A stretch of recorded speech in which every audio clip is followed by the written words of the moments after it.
Hey friends, Tuesday, September 27th. I want to talk about a few things before I get into today's news. Um, I'm great. I'm feeling fine. Really, I think I'm probably one of the healthiest shapes I've ever been. Um, I don't do any hard drugs anymore or get drunk on the weekends. I'll maybe have one shot or two of single malt Scotch whiskey because it's an antiseptic, and the world just keeps spinning. I'll tell you what really grinds my gears is a few things before I get into today's news. Um, First, the amount of energy required to sustain America's way of life, half of it goes into buildings. And you guys knew this. I'm just reiterating for the record how fucking ridiculous it is that, you drive all over this fucking country and you see just big empty office buildings, especially where I'm from in Dallas, and hotels and banquet halls, grocery stores, buildings. It's just ridiculous. And then secondly, I just was reminded this morning, reading through some of these articles, that the Inflation Reduction Act sent $260 billion to carbon capture technology, which is all but failing. But luckily, we managed to blast a rocket into an asteroid and deter it off course. So I guess if Don't Look Up happens, we might maybe be prepared for that. I don't know. It's debatable. Something that's been coming up with my roommate and I almost daily now is there really must be a gene responsible for caring or being conscientious in particular about long-term threats. Like virtually everyone is conscious and frightened when a tiger approaches them or something. That's wired into our DNA at this point. However, the long-term threats, meaning like several months out, several years out, there just seems to be a certain substrata of the population which I prefer to converse with. Otherwise, I risk just complete frustration, as many of you do. We went to Costco this weekend and just hordes of people, zombies, shopping. That's the place that's gonna be ripped down and torn apart first. Who knows? Maybe I might make a pit stop here. There's a lot of caves around here to escape to when shit hits the fan. One of you guys recommended, but again, back to that genealogy, for the gene mutation responsible for caring about long-term threats. It'd be it'd be damn near impossible to identify, though with enough time and experimentation, it could potentially be solved, but not with the time that we have left. So let's get into today's news after that briefing. I have to hit a screen recorder since I'm not using the Apple. Have you got the new Apple 14? Really, guys, don't waste your money. Straight from Google, top headline: climate change is causing hurricanes to intensify faster than ever. They're referring to Noru, which struck the Philippines, and Ian, which is rising up potentially to a category 4. And if it hits a direct hit on Tampa, this is going to be covered all in the news. It's going to be a disaster there. Imagine you just bought a house and you moved there. What a mess. An oil giant Shell is leading the way with its $4 trillion climate change solution some say won't work. Yahoo Finance is covering the carbon capture thing I'm talking about.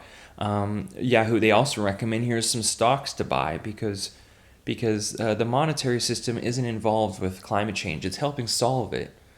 That's where I kind of agree with. Simply put, I agree with the quack JP and all these people that are like, oh, they're trying to spend money for false to green. It's a big lie. Yeah, I agree. Only 67% of the population is fully vaccinated. Only half of those people have gotten the booster. We can't even get people to get a shot in their arms. Okay, and when they hear about climate crisis, they think it was planned.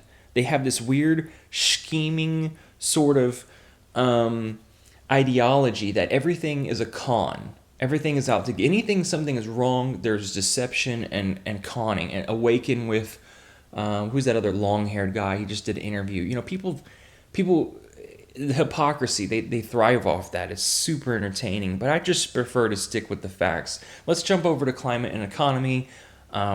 September 27th roundup. Lots of financial problems today.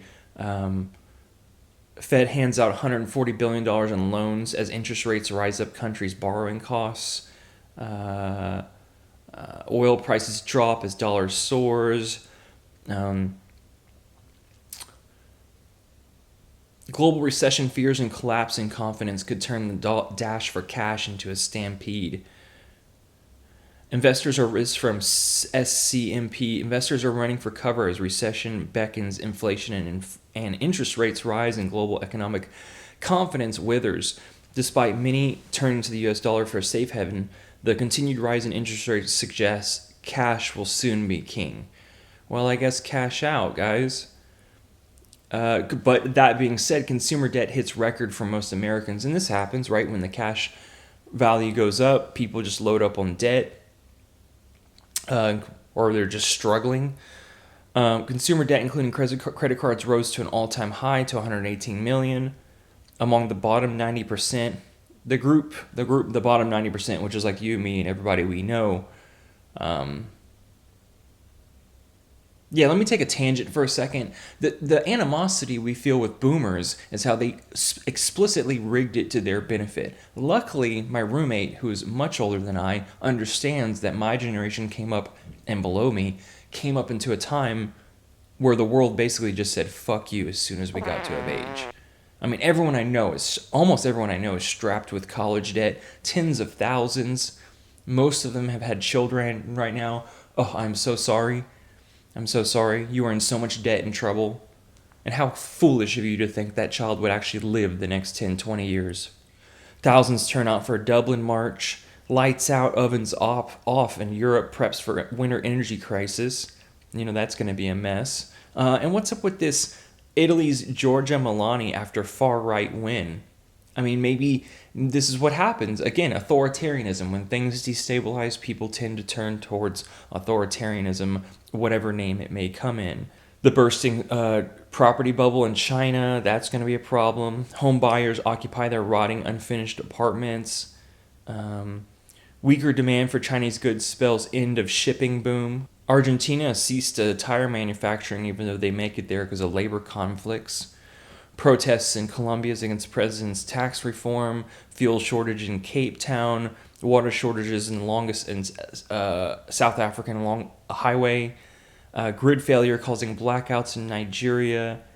I mean, we're relatively, I guess, safe here in the West, but Egypt's economy hit by turmoil. There's only a matter of time before this shit starts rolling down on us, and it already is. I mean, I went shopping, and it was like, dude, just for a few groceries, you have to. Everyone's going to Sam's Club and Costco because if to shop at Whole Foods is bananas. For a chicken, it's like $10 a pound or $12. It's insane. Of course, it's Whole Foods. It's Bezos, and Iran and Sri Lanka, and a mess, protests. This is a decade of turmoil, man. And there's just a substrata of the population that sees what's coming. My demographics. I'm covering a lot of subjects here. My demographics are primarily people my age, 25 to 34, a little bit older, 34 to like 45, but 45 to like 54, basically Gen X. No one subscribes to my channel. Okay? No one. I don't vibe with this generation. They were the last ones to actually get something of a leg up, so they don't want to see anything about doom. They look down on me. They think, oh, what's that, just that young person doesn't know what he's talking about. No, man. You're the fool, okay? Listen, Gen X. What's wrong with you? You self-obsessed. I don't know. You think millennials are self-obsessed? Gen X. Dude. They live in it's a different culture. And then, of course, boomer doomers. The affluent type. You don't let the age difference get in between us of understanding our ecology, doom, the future, and humanity. Thanks for watching. This has been your September 27th update. If you don't mind hitting like and subscribe, please visit the PayPal donation link below. I am not making terribly much right now and relying on all of your support to keep this program going. I'll talk to you later. See ya.